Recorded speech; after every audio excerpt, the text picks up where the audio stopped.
Salam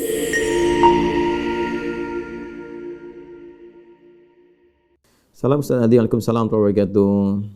Mendoakan orang sakit koma, apa yang dibaca? Doa-doa untuk orang sakit pada umumnya, dan yang kedua adalah doa-doa khusus spesial bagi penyakit-penyakit yang sifatnya barangkali sebagian manusia sudah melihatnya cukup berat.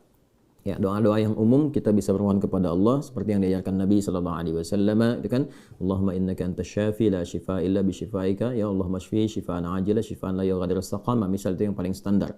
Atau ada doa-doa yang kita bisa teladani dari kisah-kisah para nabi ya, yang pernah kemudian diuji dengan sakit dan diminta Rasulullah SAW belajar dari itu semua. Contoh misalnya kalau sakit-sakit standar yang kita rasakan sendiri, kita bisa bacakan sendiri, kita merasakan, kita bisa rasakan. Maka itu misalnya di Quran surah ke-26 Asy-Syu'ara di ayat ke-80, ketika doa Nabi Ibrahim alaihissalam diabadikan di situ. Wa idza maridtu fahuwa yashfin. Pegang yang sakitnya. Ya, dan saya biasa mengamalkan itu juga, dan alhamdulillah senantiasa mendapatkan barakah dari apa yang dimohonkan itu ya. Jadi misalnya saya kemarin di Sumatera, teman-teman yang di Sumatera tahu itu, yang di Padang khususnya, yang saat saya ke Batu Sangkar sudah di Bukit Tinggi itu ya, yang Bukit Tinggi itu dan setelah itu ke Aur Kuning gitu ya.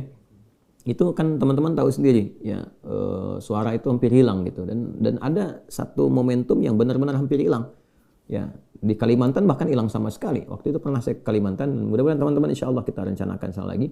Itu hilang betul, mau ta'lim hilang. Ya, kemudian ya bismillah, sambil dipegang, dirasakan, kita mohonkan dengan tulus, ikhlas, kita minta ya Allah, Engkau berikan amanat untuk mengajar, Engkau pula yang memberikan kelancaran, kemudahan. Kita minta wa idza maridtu fahuwa yashfin. Ya, untuk kita jadikan dhamirnya mukhatab. Wa idza maridtu fa anta tashfin. Ya Allah, kalau saya sakit pasti Engkau sembuhkan. Enggak mungkin Kau Maha Penyembuh kan? Lalu kita berikan herbal tentu gitu kan, kemudian kita pegang lagi. Alhamdulillah, begitu mulai mengaji keluar keluar sampai lancar. Nah, setelah selesai hilang lagi gitu. Nanti apa namanya, diberikan kesempatan istirahat, ada lagi. Alhamdulillah. Nah, kalau yang kira-kira cukup parah, dokter mengatakan mustahil seperti ini, ada koma dan sebagainya.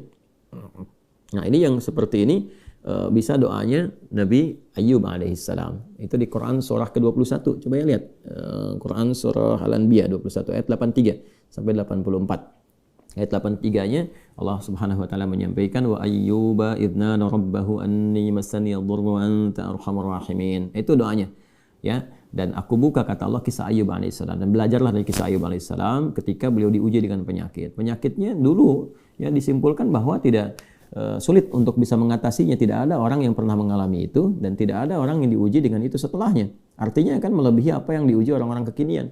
Ya, dan nggak terlukiskan kekinian oleh kita. Banyak riwayat menyebutkan apa jenis penyakitnya, tapi secara intinya medis sudah angkat tangan, sudah give up, nggak bisa ini. Maka apa yang terjadi ketika manusia sudah mengatakan nggak mungkin, ini tanda dari Allah supaya kita langsung memohon kepadanya. Dan Allah berkehendak mengabulkan langsung tanpa campur tangan siapapun untuk menunjukkan cinta kasih Allah. Nah, cinta kasih itu bisa lahir dari kesungguhan kita beribadah. Makanya kalau ada penyakit atau ujian apapun yang dirasakan berat, manusia nggak bisa atasin, ini tanda untuk kita meningkatkan ibadah kepada Allah. Ya, kalau udah diberikan begitu belum mendekat kepada Allah juga, bagaimana lagi diberikan cara untuk mengenal Allah, untuk bertakarub kepada Allah. Maka di antara doanya dibacakan yang tadi, Anni masani yadhurru wa anta arhamur rahimin. Itu kan untuk pribadi. Kalau untuk orang lain bisa dikatakan annahu, ya kan, masanihi dhurru wa anta arhamur rahimin. Tapi kalau kita mau bacakan full ayatnya begitu nggak apa-apa, diniatkan ibadah. Bacakan dalam sujud sambil tahajud malam, bacakan di sampingnya, minta sama Allah dengan kesungguhan, lalu didorong dengan sedekah, misalkan dengan kebaikan-kebaikan. Niatnya untuk itu. Apa yang terjadi? Fastajabna lahu fakashafna ma bihi min ma lahu min dhurrin ya wa atainahu ahlahu wa mithluhum ma'ahum rahmatan min indina wa dzikra lil 'abidin. Lihat ujung ayatnya. Jadi menerjemahkannya, kita terjemahkan, maka kami langsung jawab doanya. Kan? Maka disembuhkan Ayyub alaihissalam dari penyakitnya, didatangkan kembali keluarganya, maksudnya setelah sembuh istrinya mengandung kembali, keluarganya kemudian balik dalam arti lahir lagi, bahkan lahir 2 kali lipat dari sebelumnya. Ada yang mengatakan sebelumnya anaknya 12, dan lahir kembar sampai ada 24 anak, kaya lagi setelah itu. Tapi ujungnya lihat, wa dzikra lil 'abidin. Dzikra ini pengingat, contoh bagi orang-orang yang diuji dengan rasa atau ujian yang seperti serupa, substansinya sama walaupun dengan cara yang berbeda. Misal tiba-tiba Anda bekerja dari yang omsetnya, hartanya mapan, kaya, tiba-tiba kemudian hilang dalam sekejap, gitu kan? Wah, ada yang tertipu, ada yang macam-macam, hilang harta. ya, aset hilang. Nabi Ayub kan begitu, sehari hilang semua, ternaknya habis, ya, kemudian kebunnya terbakar dan sebagainya hilang. Yang kedua ada yang diuji dengan orang-orang terdekat yang meninggal dan sebagainya, ya, seperti Nabi Ayub diuji. Ya, kemudian yang ketiga dengan penyakit. Nah, kalau dia diuji itu dan memang sudah parah, orang mengatakan dia mustahil, maka apa yang dilakukan? Yaitu wa dzikra lil abidin. Abidin itu jamak dari kata abid. Abid itu orang yang meningkatkan ibadah kepada Allah. Maka kalau sedang diuji, kembali kepada Allah. Ya, kalau sedang kena musibah, kembalikan kepada Allah. Nah, itu yang dimaksud Al-Baqarah ayat 156. Alladzina idza asabathum musibah qalu inna lillahi wa inna ilaihi raji'un. Kalau sedang diuji dengan apapun, kesenangan ataupun rasa duka, maka sadari diri, ini dari Allah, semua cuma titipan. Ya, semua ini diuji supaya kita lebih kuat lagi, supaya kita lebih mampu mengeluarkan kemampuan yang lebih hebat, supaya lebih dekat dengan Allah. Maka disadari, kalau sudah sadar, segera lakukan pendekatan.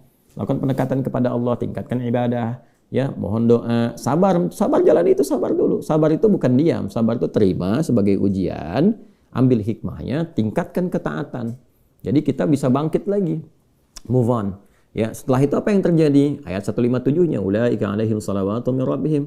Orang-orang yang demikian menerima dengan sabar, lalu dia alihkan energinya untuk berbuat yang positif, dia tingkatkan ketaatan, dia bangun tahajud, dia berdoa, dan seterusnya. Maka kata Allah, itu dipuji orang, dipuji Allah.